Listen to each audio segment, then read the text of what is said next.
Does money really bring happiness? What science says.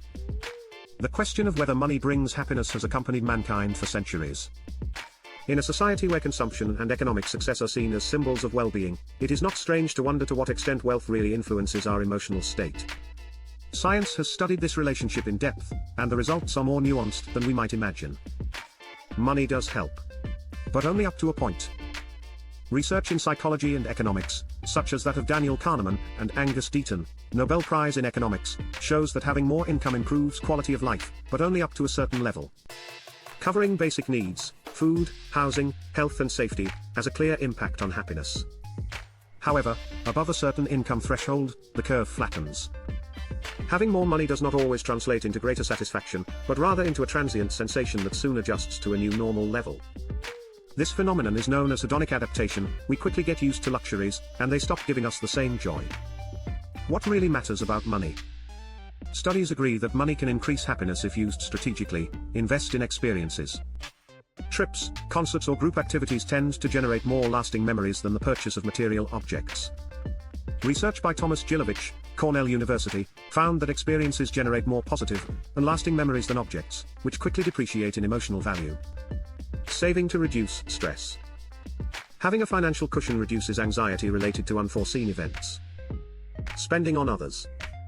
Surprisingly, spending on friends, family or charitable causes generates more satisfaction than spending only on oneself. A study by Elizabeth Dunn, University of British Columbia, published in Science revealed that people who spent money on others reported higher levels of happiness than those who spent money on themselves. Buying time? Other work by Dunn in 2017 showed that hiring services that free us from tasks we don't enjoy, such as cleaning or errands, allows us to spend more hours on what we really enjoy. Happiness depends on more than money. While money facilitates comfort and security, science indicates that true happiness is more related to other factors: strong social relationships. Connection with friends and family is one of the greatest predictors of well-being.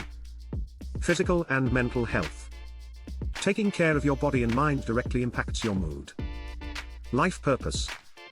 Having goals and feeling that life has meaning brings more satisfaction than any extra income. Free time and balance.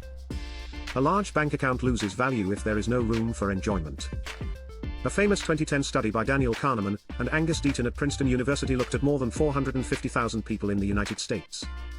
The results were revealing. The level of happiness increased as income rose, but only up to $75,000 per year, about €68,000 at the time.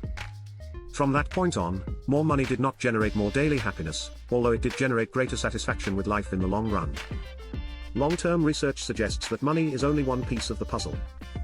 The Harvard Study of Adult Development, which has been following hundreds of people for more than 80 years, concludes that the most important determinant of happiness is the quality of social relationships, not accumulated wealth. In addition, physical and mental health, sense of purpose and leisure time turn out to be more powerful predictors of well-being than any increase in salary. Conclusion? Money can contribute to happiness, but it is not the ultimate key.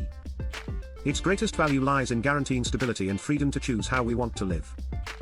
However, science makes it clear that true happiness depends on how we use that money and, above all, on non-material factors: our relationships, our health and our purpose in life.